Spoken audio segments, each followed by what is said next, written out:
contoh nih, saya bertanya. Menurut saudara Kristen, iman Kristen adalah iman yang paling benar. Menurut Hindu, imannya juga benar. Buddha juga imannya benar. Islam juga dong, iman Islam lah yang benar. Nah, untuk menentukan iman mana yang paling benar, tengok, lihat, saksikan, pelajari, tadabburi, simak betul-betul. Di mana di antara iman yang ada, iman Kristen, iman Islam, iman Buddha, yang rasio ada pada posisi keseimbangan. Ada pada posisi akal, tidak bertentangan dengan akal. Satu-satunya iman di bumi ini hanya iman Islam yang tidak bertentangan dengan akal.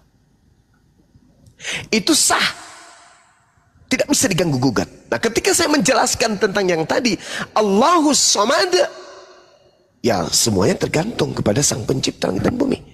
Air yang ada di laut, samudra yang luas tergantung pada penciptanya. Gunung yang tinggi, semuanya tergantung kepada pencipta. Ketika pencipta mengatakan longsor, longsor, meledak, meledak, banjir, banjir, meluap, meluap. Kiamat pun ketika penciptanya, sang pemilik mengatakan hancur leburlah alam semesta yang telah kucipta. Itu pun yang terjadi. Akal dan iman. Mau lari kemana kita? Gini, Bang. Itu poinnya. Silakan. Ketika kita bermain akal, berarti dalil di dalam Al-Quran itu tidak boleh dibawa untuk menjelaskan ke saya, karena saya tidak mengimani itu, Bang. Jadi kita main secara umum sajalah. Ya, akal, sekali lagi saya katakan, akal tidak bisa dipisahkan dengan Al-Quran. Yes, masalahnya saya tidak mengimani itu persoalannya. Jadi kita main di luar itu. Di luar itu. Bukan masalah mengimani atau tidak mengimani. Saya diminta untuk menjelaskan, bukan? Boleh saja sih, tapi ya gimana nih? Coba. Justru kalau Anda lebih mendominasi pada diri Anda akal dalam menjelaskan dan menerima penjelasan, harusnya akal Anda menghantarkan Anda kepada keadaan di mana Anda harus takjub. Loh, kok ini dalil Quran selaras dengan akal? Iya, seharusnya dalil Quran yang dibawa dulu. Karena tadi saya mau masuk ke Yohanes 1 ayat 1 pun tadi sudah dibatasi oleh abang sendiri tadi kan. Oh, itu pada saat kita ingin membahas tentang Yesus. Tadi kan Anda yang mengajak untuk tidak menggunakan dalil. Tadi abang yang membatasi saya, sekarang saya membatasi abang supaya jangan masuk ke Quran dulu. Kita main di luar dulu. Oke, baik. Oke. Pencipta langit dan bumi ini kemudian tentu dia maha berfirman. Dalam arti kata, maha memberikan instruksi, maha berkuasa. Karena kekuasaannya kemudian dia mampu memberikan sinyal kepada ciptaan-ciptaannya. Setuju nggak? Iya. Nah sekarang gini, Bang. Sekarang gini. Dia memberikan kekuasaan kepada semua ciptaannya. Tetapi kita sudah didasari oleh kalimat bahwa Sang Pencipta itu tidak bisa dilihat dan didengar.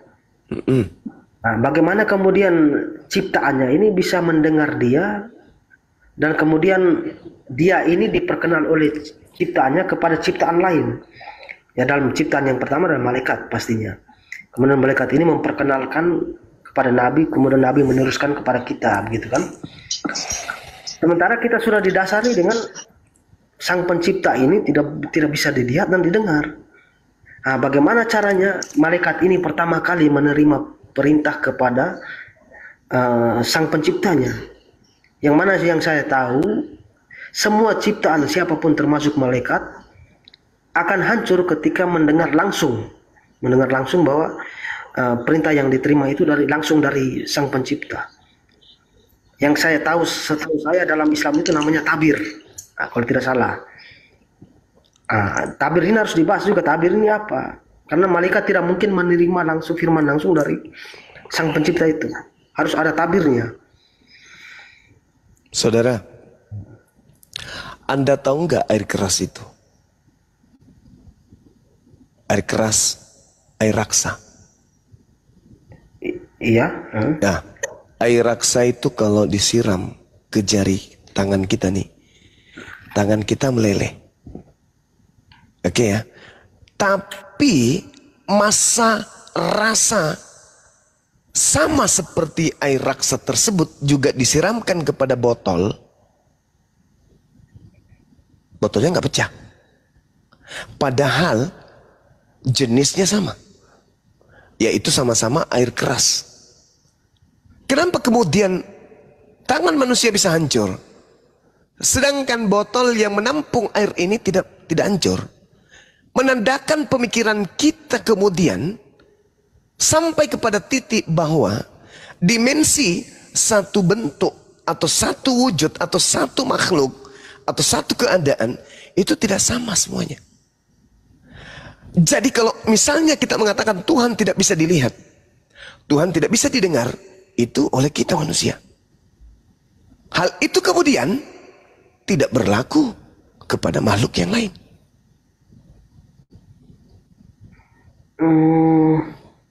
Kan kita berbicara mengenai skala malaikat, bukan?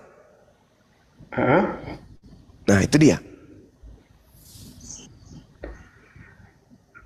Iya, karena malaikat ini, bentar. Apakah malaikat ini bagian dari Allah itu sendiri atau gimana nih? Alam semesta ini termasuk kita ada bagian daripada Tuhan. Karena tidak ada dalil bahwa manusia tidak bisa melihat dan mendengar Allah itu secara langsung kecuali malaikat. Itu dalilnya tidak ada kan, pasti itu. Kan malaikat juga ciptaan nih. Apakah ada dalil yang semua ciptaan tidak bisa melihat saya dan mendengar saya kecuali malaikat? Kan tidak ada juga dalil seperti itu. Ada, saudara. Al-Quran surah Asy-Syura ayat 52. Coba buka. Bang Niko ini Muslim apa Kristen? Oh, Kristen. Oh iya. Saya bacakan ya. A'udzubillahi minasyaitonirrajim. Wa kadzalika auhayna ilaika ruhan min amrina ma kunta tadri mal kitab walal iman walakin ja'alnahu nuran nahdi. Asy-Syura ayat berapa itu ya? Asy-Syura ayat 51 ya? Adinda. Asy-Syura Iya, 51 52. Iya, Masya Allah. Surah 2 surah 51 Dinda. Wa ma kana li basharin ayyukallimahullah illa wahya aw mi wara hijab aw yursila rasulan. Oke. Itu jelas itu. Allah Subhanahu wa taala menjelaskan tidak patut bagi manusia. Manusia toh yang dikatakan tidak patut bagi manusia bahwa Allah akan berbicara kepadanya langsung kecuali melalui perantaraan wahyu dari belakang tabir atau dengan mengutus malaikat lalu mewahyukan kepadanya dengan izinnya apa yang dikehendaki. Sungguh Allah Maha tinggi dan Maha bijaksana. Itu jelas tuh Al-Quran mengatakan itu. Baik. Sebenarnya saya pribadi pun sudah memikirkan soal itu. Tapi bagaimana ketika dalil itu dikaitkan dengan Adam? Kan Adam itu tidak ada perantara malaikat lagi di situ. Adam mendengar langsung. Adam mendengarkan langsung. Ya, manusia kan itu di situ. Saya juga berpikir semua ke situ. Hanya bagaimana nanti kontradiksi di situ. Nah, justru itu, saudara. Makanya Adam itu diciptanya di jannah, bukan di bumi. Itu menjawab kebutaan Kristen yang mengatakan Adam itu dicipta di bumi. Di surga, di Islam nih, di jannah, umat Islam itu mampu melihat Allah. Makanya Adam mampu melihat Allah. Ketika Adam kemudian dicipta oleh Allah, berkata kemudian Allah kepada Adam, di jannah, Islam itu nanti di jannah manusia Islam bisa melihat Tuhan. Seibarat mereka melihat matahari atau bulan pada malam hari. Nah, kalau dia dicipta di bumi, manusia tak mampu melihat Tuhan. Ada dimensi berbeda. Wah, gini lah kan, kalau nggak bahas Yesus nggak makan. Ya kayak gini. Bang Lan, sebentar. Ini apa sih? Potong dulu. Iya, tapi kalau Bang Suma kalau sisipkan kata ibarat di dalam berarti bukan Tuhan lagi tuh. Kalau sudah kata ibarat di dalam, jangan sisipkan kata ibarat. Maksudnya apa? Bang Suma mengatakan bahwa umat Islam itu nanti ibarat melihat Tuhan kan? Ya, umat Islam itu di jannah melihat Tuhannya. Dan kenikmatan tertinggi di surga, di jannah adalah kami melihat pencipta Rabbus samawati wal ard. Tadi kata ibaratnya tadi apa? Ibaratnya tadi. Seibarat melihat rembulan di malam hari. Tak ada kemudian kehancuran pada diri manusia ketika melihat bulan. Tak ada sesuatu yang kemudian terjadi yang terjadi mencelakai manusia ketika melihat bulan. Begitulah kami melihat Allah. Itu di jannah. Di bumi enggak. Maka ketika Anda bertanya tentang Adam alaihissalam, maka kembali kepada pernyataan awal iman Islam, Adam dicipta di jannah, di surga, bukan dicipta di bumi ini. Jadi Allah bukan ini sama sedikit ya. Sama sedikit boleh coba. Maka kebuntuan yang ada di Kristen selama ini yang mengatakan Adam itu dicipta di bumi itu tertolak oleh akal sehat. Sampai dikit. Ada penutup Pak, ada ketutup tuh. Ayo Gitu kan, kalau nggak bahas Yesus, Yang bahas Yesus siapa? Lan. Wasakat kotok tak tak tuh. Bisa nyaku bahasamu. gitu kayak gitu ya. Terus Yesus tidak laku di Indonesia. Yesus iya. Terus Hanya orang-orang yang menyembah makhluk halus yang membuat Yesus itu disembah di Indonesia. Terus kau kira kami penyembah setan gitu maksudmu? Lah kalau bukan setan, lalu siapa yang datang kepada Paulus? Jangan lompat dulu lah. Kau pikirkan dulu, sedangkan Tuhan mau aja bayang-bayangan. Yang disembah Yesus bayang-bayangan atau bukan?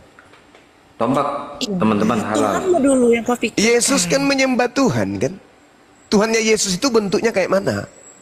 Kotak, segitiga, lonjong, atau gimana? Bapak yang Yesus sebut di surga, yang ada di surga itu bentuknya kayak mana? Lonjong, segi empat, bersisik, bergerigi, atau gimana? Gak bisa. Yesus tidak bisa menjelaskan wujud daripada Bapa yang ada di surga. Yesus tidak bisa menjelaskan Yesus dari Bapa dulu. Emang bisa Yesus menjelaskan bentuk Bapa itu kayak mana? Wujudnya kayak mana? Itu kalau nggak jelekin Kristen, kalau nggak jelekin Yesus nggak makan. Ada ngejelekin ya, gitu loh. Saya bertanya loh, Yesus ketika menjelaskan tentang Sang Tuhan itu, wujud Sang Tuhan itu kayak mana? Kok pula dijelek-jelekan? Kenapa? Selesai. Lucu. Yang menjelekkan Yesus itu Bible. Diludahin, ditampar, diseret, ditonjok, ditelanjangin, digantung. Shalom. Itu Bible yang menjelekkan Yesus, bukan Islam, bukan Bang Zuma. Halo, shalom. Iya, salon tutup jam segini, Bang. Waduh. Shalom. Bang, M. Aku mau nanya, Bang Zuma. Iya. Saya pernah baca di hadis Musnad Ahmad 5364 bahwasanya batu dapat menghapus dosa. Apakah itu betul, Bang Zuma? Nggak ada dalilnya. Nggak ada dalilnya kayak gitu. Ada Musnad Ahmad 5364, coba. Silakan Anda baca. Yang lain diam, baca. Saya nggak bisa buka kamera, udah kena ban. Coba baca aja. Zuma buka apa? Baca aja, saudara. Baca aja, saudara, baca. Bahwasanya rukun Yamani dan rukun Aswad itu dapat menghapus dosa sehabis-habisnya. Itu isi hadisnya. Dalilnya coba Anda bacakan ke saya. Musnad Ahmad 5364. Bacakan ke saya, Bang. Kan saya baca tadi. Enggak gitu bacanya, ya. Baca yang sempurna. Nah, coba gimana cara bacanya? Kan kau yang jago bahasa Arab. Anda yang bawa materi di sini. Ya udah saya kasih datanya. Jadi apa lagi? Sekarang Anda baca. Bahwasanya rukun Yamani dan rukun Aswad tidak dapat menghapus dosa sehabis-habisnya. Di mana dalilnya tuh? Musnad Ahmad 5364. Coba Anda bacakan. Tadi udah saya baca berkali-kali. Itu Anda baca singkatnya aja. Ya udah kau baca lengkapnya kan kau jago Anda bahasa baca, Arab. Anda yang bawa data kok. Ya kan tadi udah saya baca intinya Kak. Loh, nggak bisa begitu cara belajar Islam itu, nggak itu, Bang. Ya udah, bukan Bible baca itu. Lengkapnya, Bang. Abang ya Anda yang baca. Baca lengkapnya. Anda yang tadi baca. Udah saya baca. Enggak baca, enggak baca lengkap. Ini kan bingung aku. Ya memang Main, bingung, teman-teman, namanya dibawa. ada Kristen. Langsung jawaban aja lah. Otaknya cuman sebesar semut, mau belajar hadis, Ya kan udah, lucu. kalau gitu saya minta jawaban. Siapkan tombak, teman-teman. Kasih data. Kristen Musnad otak Ahmad cuman 5364. sebesar semut, bahas hadis. Ya Allah ya Karim. Jawab aja pertanyaannya, apakah itu betul? Tidak betul, batu kok menghapus dosa. Kalau Gimana? hadisnya ada kok. Musnad Mana? Ahmad Coba 5364. Musnad Ahmad 5364. Saya kan sudah jawab datanya, sudah saya kasih data. Coba Anda bacakan kepada saya, coba. Bahwasanya rukun Yamani dan rukun Aswad itu dapat menghapus dosa sehabis-habisnya. Coba Anda lihat, baca baik-baik, coba. Ya ampun, susah banget sih ngomong sama Ya gua. susah dong, Kristen bahasa hadis. Gimana dong? Kamu nggak nerima kitabmu sendiri loh, hadis loh. Bukan saya nggak nerima, saya minta Anda baca. Kan udah saya baca, jadi apa lagi? Bro, nggak jelekin Kristen, nggak makan kau Zuma. Ya? Kenapa jadinya? Kristen itu udah jelek dari asalnya. Tenang lagi. Kristen dari sana memang udah busuk, penyembah makhluk terkutuk. Betul nggak? Kristen menyembah makhluk terkutuk, betul nggak? Betul. Betul sekali dong. Betul sekali. Gimana sih? Betul sekali. Masa mau dijelekan lagi? Hah, sesuatu yang jelek udah jelek pun dari.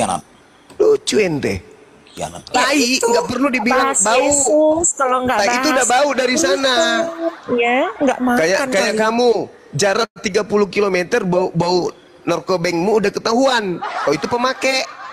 Baru dilihat caramu jalan udah ketahuan kau itu pemakai. Begitulah agamamu. Udah dibentuk dari sana kok. Nyembah makhluk terkutuk. Lucu ente ini. Kena lagi. Siapa yang menjelekkan Yesus? Yang menjelekkan Yesus itu Bible. Alamak. Susah teman-teman ini. Tambah panas. Menyembah makhluk terkutuk, Bang ya. Ya iyalah. Galatia 3 nomor 13. Untuk itulah Kristus telah menebus Kristen dari kutuk hukum Taurat dengan jalan menjadi kutuk.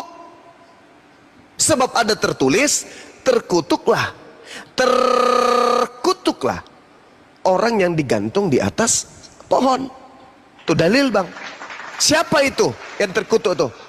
Hah? Siapa? Ya, dalil itu kan Paulus hanya mengulangi bahwa sebab ada tertulis. Artinya Paulus hanya Bentar, Gurunda. Kawan-kawan, udah 1, ya teman-teman bisa bikin 2M teman-teman. Tap-tap lagi teman-temanku yang 5.000 sekian. Ini banyak korban.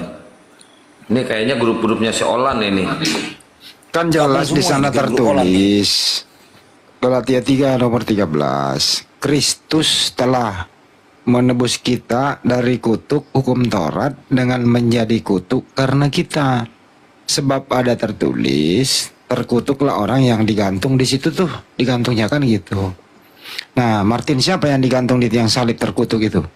begini, Bang. Di situ Paulus hanya mengulangi bahwa sebab ada tertulis. Iya, pertanyaan saya, siapa yang digantung terkutuk itu? Iya, tapi kan kita tahu Yesus ini digantung karena apa? Dia menggantikan gitu kan. Iya, siapa itu yang digantung terkutuk? Nah, Bang Yoma datang lagi, silakan. Ya, jadi kan akun pun dilawan. Saya yang kalian lawan, jangan akun saya. Ya, tidak perlu ditombak lah, kita diskusi santai. Iya, Yesus itu menurut Paulus, dia itu adalah makhluk yang terkutuk di atas salib. Ya, enggak begitu ayatnya, begitu, Bang. Yang terkutuk itu yang di neraka kakinya, terkutuk itu. Paulus kan hanya mengulangi, Bos, sebab ada tertulis kan. Sebab ada tertulis, terkutuklah orang yang digantung di atas salib. Itu yang tertulis kan. Nah, sekarang siapa yang digantung? Siapa yang terkutuk? Ya, tapi kita membaca riwayat itu bahwa Yesus ini digantung karena apa? Bukan karena dia. Bukan masalah digantung karena apa. Yang jelas, apapun penyebabnya, Yesus itu makhluk yang terkutuk di atas pohon. Nah, yang pastinya bahwa bukan Paulus yang membuat dia jadi terkutuk. Paulus hanya menegaskan bahwa sebab ada tertulis bahwa yang digantung itu dikatakan terkutuk, maka dia harus diturunkan secepatnya supaya dia jangan dikatakan terkutuk. Itu ayat lanjutannya. Saudara, Yesus itu dikatakan makhluk yang terkutuk sebab ada tertulis terkutuklah orang yang mati. Terkutuklah orang yang mati. Yang mati di atas tiang salib itu siapa? Pendeta, pastor atau Yesus? Yesus paman. Yesus paman. Baik. Coba kita pakai. Gimana sih? Apa? Ada yang bisa bantu tampilkan ayatnya biar kita bahas secara tuntas di sini. Nah, silakan Darius buka ini Darius. Bang Darius buka celana, silakan. Bang Darius dibesarin. Jangan nanti kena tombak Bang Darius. Lah dia juga punya tombak kok. Iya. Biarkan aku biar ditombak. Siapa tahu aku jadi Tuhan Oten di situ. Nah, ini dia. Oke, tombak kamu sekarang kau. Tombak. Berani kau tombak? Aku mampus. Silakan buka Galatia 3 nomor 13. Bang Darius, silakan Bang. Siapakah engkau Tuhan? Kata Paulus. Itu bisa pernah.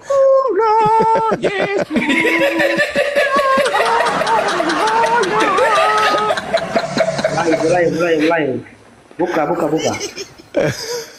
Darius ini dari Protestan. Kenapa ikut melucu?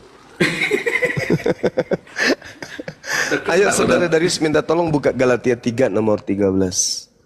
Siapa yang terkutuk di situ? Terkutuklah orang yang disalib. Siapa yang disalib? Yesus paman. Ah, siapa yang terkutuk? Yesus.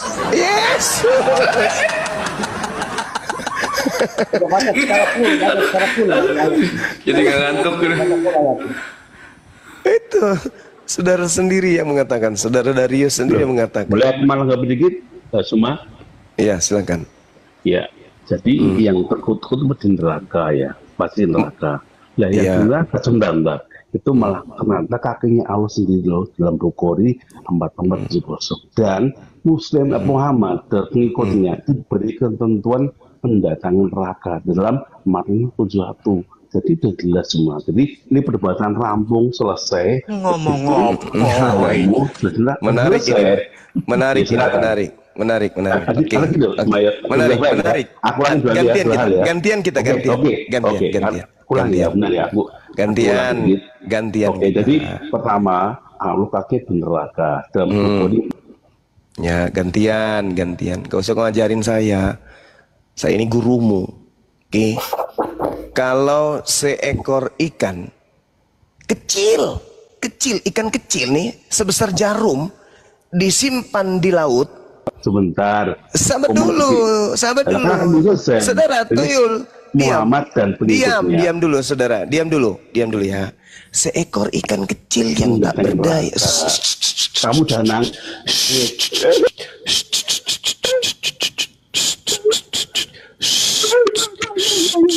Itu. Diam. Ya, Diam.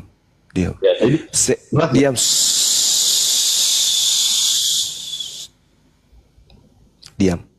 Mati kau kan. Nah, dengarkan saudara-saudara.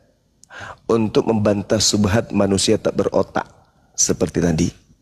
Kaki Allah, kekuasaan Allah yang kemudian ada pada neraka.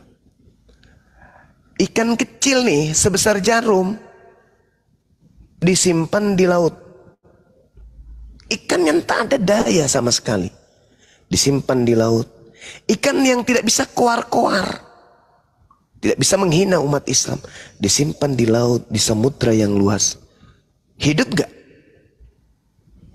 Hidup. Coba suruh Pak Bu. Hidup gak Bom? Hidup gak dia? Mati. Berarti ikan. Suara Bang Juma nggak ada, putus. Oh, putus. Jadi ketika kemudian Pak Bom yang begitu besar disimpan di laut, dia akan mati. Kenapa? Karena Pak Bom tidak cocok hidup di laut, bukan tempatnya. Ikan yang begitu kecil taruh di laut, hidup bahkan bertumbuh dan berkembang biak karena memang habitatnya. Begitu juga sebaliknya. Suruh ikan yang paling besar di laut taruh di darat, mati karena bukan tempatnya, bukan habitatnya. Berlaku ndak itu bagi Allah?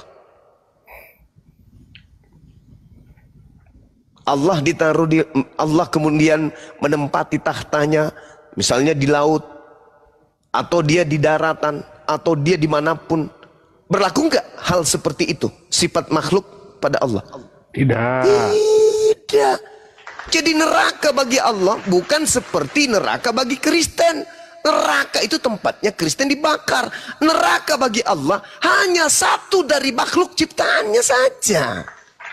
Alamak, bahlulnya penyembah orang ini. Sederhana itu.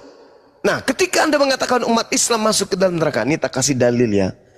Di dalam kitabnya orang Yahudi, bagaimana kemudian Nabi Daud alaihi salam meminta dan memohon kemudian untuk sama seperti Al-Quran surah Maryam ayat 71, ayat 72. Ini tak bocorin kepada penghujat-penghujat penista-penista Al-Quran surah Maryam ayat 71. Mazmur 66 nomor 12. Engkau telah membiarkan orang-orang melintasi kepala kami. Kami telah menempuh api. Kami telah menempuh api. Kami telah menempuh api. Tetapi engkau telah mengeluarkan kami dari api sehingga kami bebas. Tuh, ada. Ada di dalam kitabnya orang Yahudi. Terkait surat Maryam ayat 71. Yudas 1 nomor 23. Coba diplototin. Selamatkanlah mereka dengan jalan merampas mereka dari api. Tetapi tunjukkanlah belas kasihan yang disertai ketakutan kepada orang-orang lain juga. Dan bencilah pakaian mereka yang dicemarkan oleh keinginan-keinginan dosa.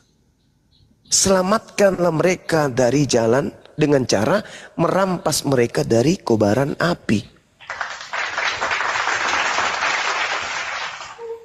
Markus 9 nomor 49. Semua orang Kristen akan digarami dengan api neraka. Dalil. Mulai. Dalil itu. Mana ada itu di situ? Baca saudara. Baca. Markus 9:49 Anda baca.